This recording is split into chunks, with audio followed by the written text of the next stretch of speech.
This is a presentation of the School of Criminal Justice and Law Enforcement at California Southern University. Last question. Organizational succession planning. Captain. Okay, so about 10 years ago, this thing came into our department called DROP. And what that was is that you could put your last 5 years in and make extra super big money. And then 5 years hit and you were gone. And that was the end of your career. So we had, when that first hit, we had a whole bunch of people who qualified to apply for DROP. 5 years later, all those people left our department. So out of the doors walks all our tenure, all our professionalism. It really devastated our department because we weren't ready to replace those people. We hadn't looked forward at what are we going to do when they all walk out. We did, but it wasn't until 6 months before they were walking out the door. So that was the biggest lesson learned was when that happened is that we have to prepare our people to replace the tenure that walked out the door. So in the process of doing that, from my level, what I do, because somebody had talked about, one of the chiefs talked about, nobody wants to do the admin assignment. It's called punch your admin ticket. You come in from the field and you learn all the crime stuff, all the investigative stuff, and you know nothing about the administrative side. So in preparation for a walkout, because DROP continues to go, but people aren't just starting at day one. It now fluctuates with when they came on the job, and so it's a lot less of a major walkout. But nonetheless, we lost a whole bunch of tenure. They created a system called Bounce, where we had those people able to come back for 1 year, and that was to train the people who would replace them how to do the job. So that was kind of an embarrassment actually. So to prepare for that, I had to come out of the field and punch my admin ticket along the way. I didn't want to do that either. But the importance of that is that now, with me being a 6-year captain, I'm one of the top 5 ranking captains on my job. 20 years ago, I would still be getting coffee from my colleagues. So today, it's kind of interesting that I'm the one who's supposed to know how things are supposed to work. And that's kind of a scary position for me to be in, and I'm glad that I punched those admin tickets when I did. Because I got to learn from the people who are no longer around about how to do it and how it's done right. And so to carry on that professionalism in the department, what I do in my position now is as a sergeant and as a lieutenant. I have 6 lieutenants and 16 sergeants. And they don't get an option of whether or not they're going to punch the admin ticket, because I make them punch the admin ticket in my job, in my division, because it's super important. I make the lieutenants write adjudication letters. I make them do investigations for complaints. Sergeants do investigations for complaints. They do use of force investigations. They do community interviews on quality service audits, and they write everything up. And the reason for writing is because on our job, we never really tested for who can write and who can't. And so it comes across very non-credible when you're writing is horrible in the court of law. So to get rid of that embarrassment, I think it's very important that we train our people in the admin skills, even if they don't want to do the admin tickets, so that they at least know and can carry it forward. Thank you. I think it's just important that we point out in LAPD you get punched, dropped, or bounced. Everybody caught that. We told her to use bad words to make us all look better, but we're making it easy for us. Chief Barks made a reference, and the question was, what is the importance of planning organizational strategies and succession planning? Chief Barnes referenced a figure that we have 61 lieutenants on our department, and 42 of them have less than 2 years. Within the next 6 months, we'll promote another 10 lieutenants. I'll give you another figure. We have 25 people from the rank of captain up to sheriff. And I would estimate in the next 4 years of those 25, more than 20 will be gone. Now, to this sort of young lieutenant, that can be a good thing. But it's also something that is potentially a problem. With the opening of the Intake Release Center in the mid-'80s and us hiring a large amount of people, all those people are the storage of a great amount of institutional knowledge, and we're starting to see them leave. So 2 things that we've created in the last couple of years. First of all, Chief Solano referenced the importance of a formal mentoring program. We have that. It's just in its beginning phases over the last few years, and we're getting better at that. And Chief Barnes also mentioned that this is one of our strategic initiatives that we visit every year. We've identified the importance of creating a pathway for our young deputy sheriffs to help them identify something that they'd like to do in the future and hand them somewhat of a guidebook on how they can accomplish that objectives. On the informal side of things, for somebody like myself, I think the importance is, as me as a first-line manager for the Sheriff's Department, is we have a responsibility to reach much deeper in the organization to those newer deputy sheriffs. You're going to hear from one of our young deputies over there, Laurel Yoshimoto, and she refers to herself as just a jail deputy right now, just a deputy one. Well, I have to convince Laurel that she's going to make an awesome captain one day. And I have to encourage her to see that picture down the road. I have to tell her, she wants to fly a helicopter, she can fly a helicopter. She wants to be on the SWAT team, she can be on the SWAT team. And you know, I'm a movie buff. And there's a great movie with Will Smith, and I'm such a great movie buff, I forgot the title of it. But there's this moment between the Pursuit of Happiness, thank you, this moment between him and his son where he tells his son, he says, don't let anybody tell you you can't do anything. And we have to look into those young deputies' eyes, those young officers' eyes, and tell them, you're not just a deputy one in the jail, you're going to make a great captain one day. And I think that makes them feel good, that's empowering to them. And they need to see that, because she will make a good captain one day. And it's going to be up to that younger generation to see that, and that's for us to help them see that.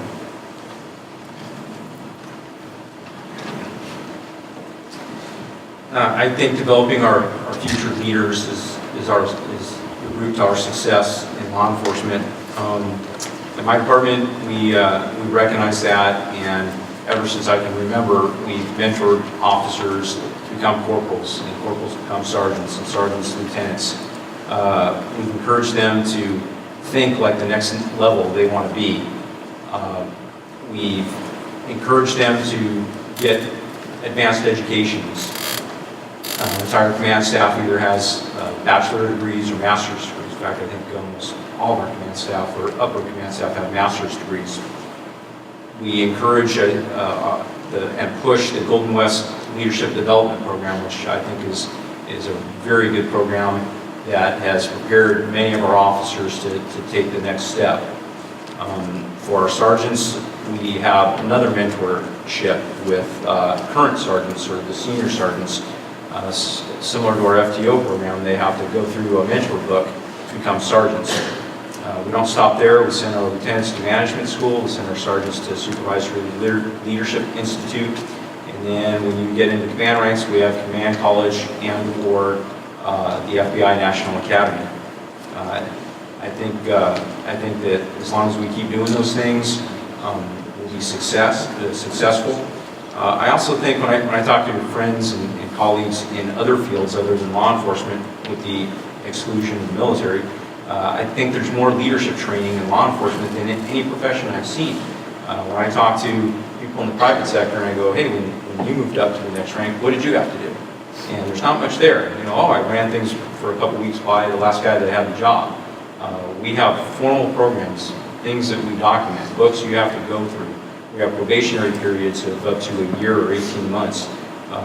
I think that we really do hit our mark. I know my department does, and from what I'm hearing, it sounds like from the chiefs and from my colleagues up here, this is one of our stronger fields that we really do train our people to step into our shoes and to proceed on.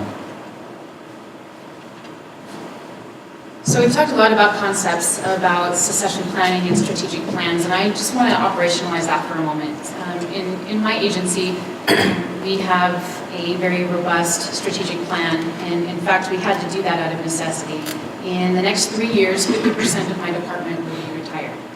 And that created a very unique opportunity for my chief to develop a plan to ensure that a lot of that institutional knowledge did not leave with 50% of our agency. So about 1.5 years ago, he decided that he was going to implement training positions for those coming through the ranks. And I myself had the benefit of that prior to my promotion to sergeant. So as a corporal, I had the opportunity to not only work proactive and reactive assignments, but I also had the opportunity to punch that admin ticket. Punch Captain Sanders? Yes. And that was a very unique opportunity for me to get a bird's eye view of our personnel issues.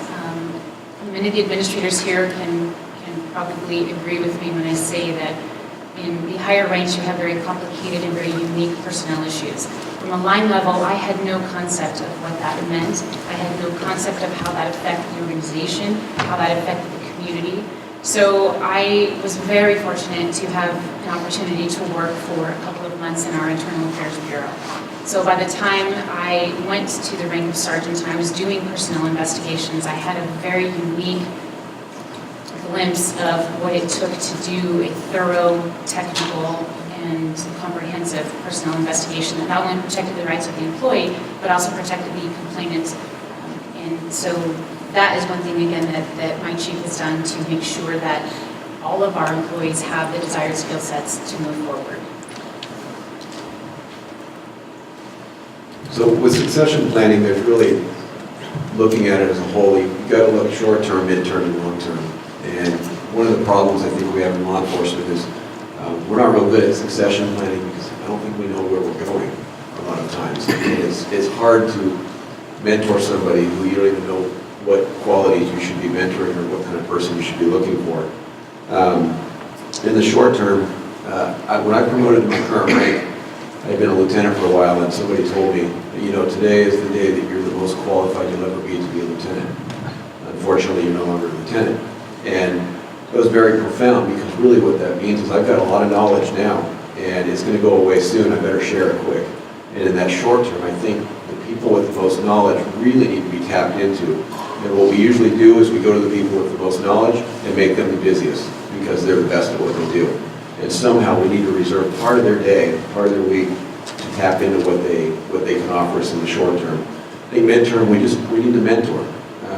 And the mentoring needs to come one-on-one as an agency, creating positions as have been talked about. And then long-term, I'm going to advocate that the law enforcement become more environmentally friendly. We kind of do like the Plant a Tree program. I don't think we should allow any officer to retire until they've found their replacement that could then come in and take their spot. And essentially what is happening there is we don't recruit enough. And I appreciate the chief's talking about the fact that we need to start in the elementary schools. And every officer should have somebody they're working with to fill their place one day through being hired at the academy, mentored ahead of time, so when they come in, there's a natural progression and they have a vision in place. Like most agencies up here, we're going to face with that challenge too, with a lot of our folks leaving. Recently, we instituted a overall master plan for all different ranks as far as training, what kind of trainings that are mandatory, essential for them to be successful in a particular assignment, and then to build upon that. So that's been helpful, at least to give our employees kind of a blueprint of what is it that they need to do to kind of be successful in that.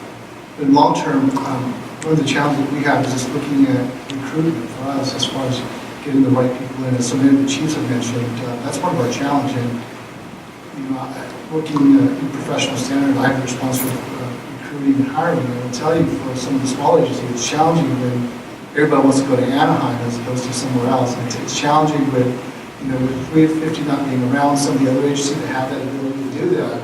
As people responsible for recruiting to our agency, it's difficult to try to go out there to the traditional sources like the academy and places like that to try to encourage the right candidate to come to your agency to work. So some of the things that we've been doing to try to be a little bit more outside the box thinking is to work with our local Chamber of Commerce, especially our Vintage Chamber of Commerce, our community groups, and we're trying to go out there and engage in it every time we have the opportunity to recruit from those particular events. And so that's going to be a challenge for us, specific to our agency too, which has a large Asian population.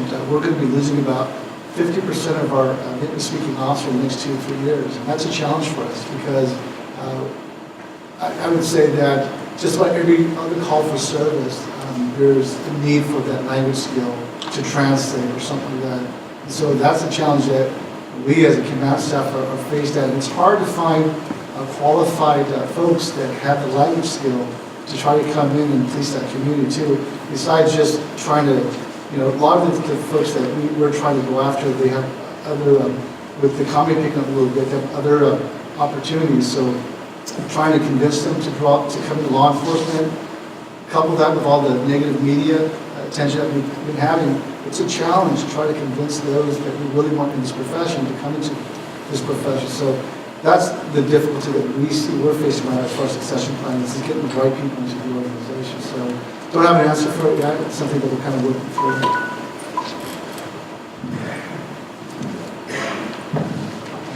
Continue to talk about the community connection. We still actually have a DARE program with the Irvine Police Department. And not only that, we have a middle school program where we reach all middle schools, and our school resource officers assigned at every individual high school. And I can tell you when you have an opportunity to be on orals, I can't tell you how many times I've been in an oral panel where the person is sitting in front of us because of their DARE officer and the connection they made in elementary school. And they want to be a police officer because of that connection within our own community in that educational environment. And it has just been a phenomenal program. We have the support of our council and our community to have, and the school districts to have the access to the schools, which has just been wonderful for us. The other thing I want to talk about with this question is career development. And I think a turning point for our agency was 15 years ago, roughly, when we started assessment centers. And we went from the traditional process of having an interview with a panel, some of it outside, inside, but it was just more of an interview, to actually breaking up with having an assessment center which involved assessing the core, the assignment that you're trying to put in for, their promotion opportunities, looking at the key elements of that position, and then testing for that. And actually breaking up the assessment center of the process for having community members be a part of that process. Also to have other agencies be a part of that. So it's just not so in-house, which is the Irvine Police Department really promoting people within the organization. And I think that has really helped us develop our individuals for the type of leaders that we want to grow within the agency. And I've been surprised, it really has changed. Now those individuals that have gone through the assessment centers are now in top leadership positions. And I think that is one other area that's really helped grow our agency.